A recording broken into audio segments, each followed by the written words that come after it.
What's going on, y'all? How we all doing tonight? If you didn't know, my name is Smitty. This is my channel, IROC-Z. I hope you like what you see on the channel. If you do, please consider subscribing and hit that like button. Even if you don't subscribe, hit the like button. Well, that is if you like it. Anyway, make sure also hit that notification bell so you get all the latest videos, or you get notified when they pop up. I'm trying to get a video out to you twice a week.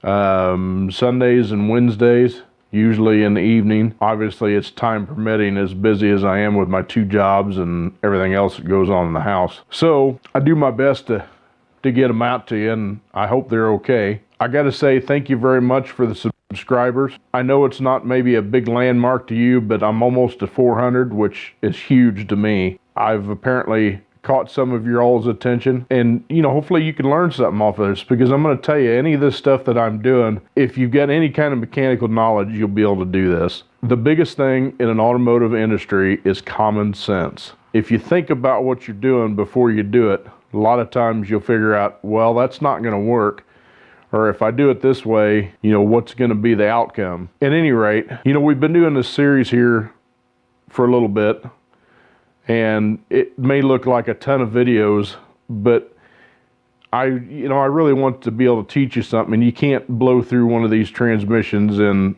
an hour's time, make a whole video on it. You just can't do it. There's too much to know, too much to learn. You have to take your time and make sure you don't, miss things. But we've been working on this 4L80. And like I said, it may not be economical for us to rebuild this thing. I'm still waiting on an answer back from my supplier to see what parts are going to cost. And then I'll give you a breakdown in the real world what it would have cost to rebuild this transmission versus possibly replacing it. Again, if you do this stuff on your own, you could cut out all of that stuff that, that you would miss. I don't know that you'd miss it, but you'd save yourself quite a few bucks, which that's important anymore. When I had my shop, I always tried to, make sure that the customer was safe on the same instances. If you don't need to spend it, don't. That's just how that works. Anyway, enough of me rambling. While we're waiting on the customer to decide what they're going to do with this, I'm going to box it all up. I've got my big zip ties, and we're going to, zip tie the major components together just to make sure nothing gets lost. These sprags, those are kind of tough. I'm going to put those in a baggie, because otherwise the rollers and the springs pop out. I had 2 of them already pop out of that, and if you look at them, you can see they're little spring with a roller, little accordion spring. So I'll put those in a baggie so they don't go anywhere. And we'll get this all boxed up, because we're going to start on another transmission today. So here we go.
Well, got that part cleaned up. It's hard to believe that all that in that tub goes in that case. Simply amazing. Anyway, let's get the other one set up and we'll get it tore down.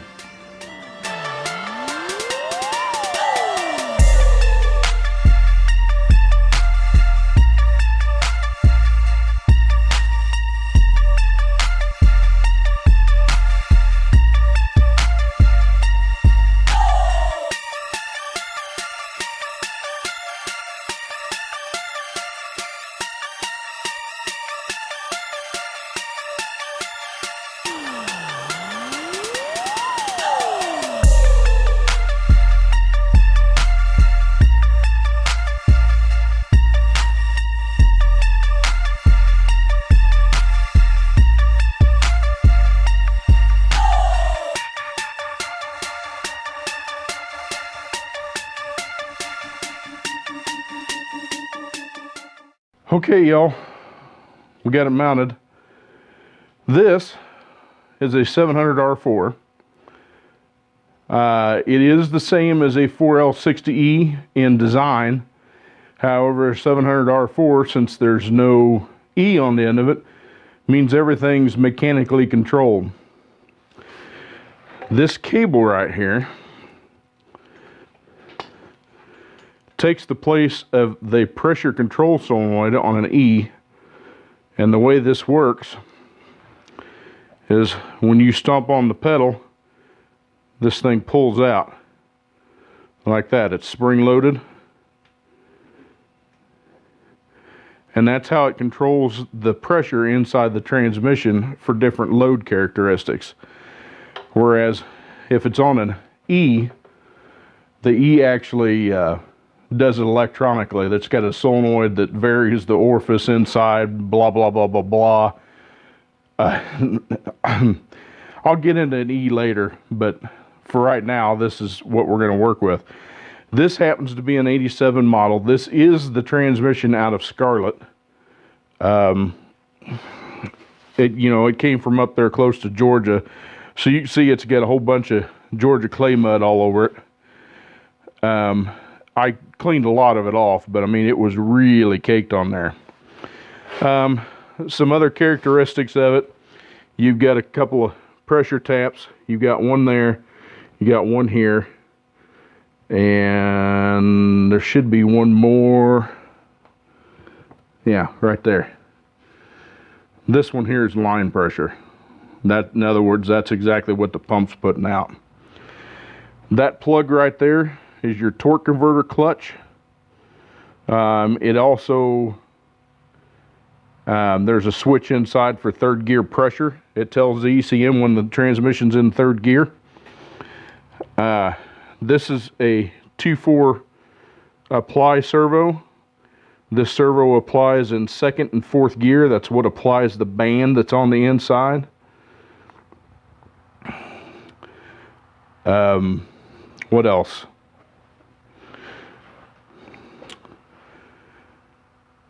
Oh, pumps. There is, on the 700s, there was two pumps that they used. They used a 7 vein pump and a 10 vein pump. This one, being as it's an 87, it should have the 10 vein pump in it. You can upgrade them, which is what they use in the 4L60Es. However, it's going to be ineffective. I mean, you're best off to stick with a 10 vein. And I'll show you that when I get it apart. The shafts are similar. They had different input shafts depending on the year. These were typical for the 700s. If you had a 4L60E, this is all one shaft. It's all one spline, in other words, and the seal's further down in it. You got to make sure you know that when you order a torque converter if you put a later model shaft in it. All the parts are interchangeable between a 4L60E and a 700R4. The 700R4s, the early ones, used aluminum pistons, which had a tendency to fracture. That's why they came up with the molded piston. So if this has got the same thing in it, of course we'll upgrade them. At any rate, there's not much else to it. We're going to go ahead and slide this pan underneath there, because we're going to flip it up on end. Obviously, to tell that it's a 3rd or 4th gen trans is the tail shaft, because it'll have these holes in it. If it doesn't have these holes, then it didn't come out of a 3rd or 4th gen. What else? Well, that's about it for right now. The only other thing, this is an early model, which this here is the governor that controls shift points depending on speed and fly weights. This is calibratable. I'll show you that when I get it apart. Speedometer gears. This year obviously has a cable-driven speedometer. They didn't start using electronic speedometers till '91 in the Camaro, and I think it was 88 or 89 in a Trans Am or Firebird. Anyway, when they went to the 89, or when they went to electronic, they just put a toothed reluctor on the back of this, and they shoved a speed sensor in there with a plug on it. They are interchangeable as long as you get the right setup there. And I will probably need it for what I'm going to do if I use this transmission, which I don't think I'm going to, but we'll see. Anyway, let's get this baby tilted up on edge and see if we get any fluid out of it. I don't think there's anything in it, but you never know.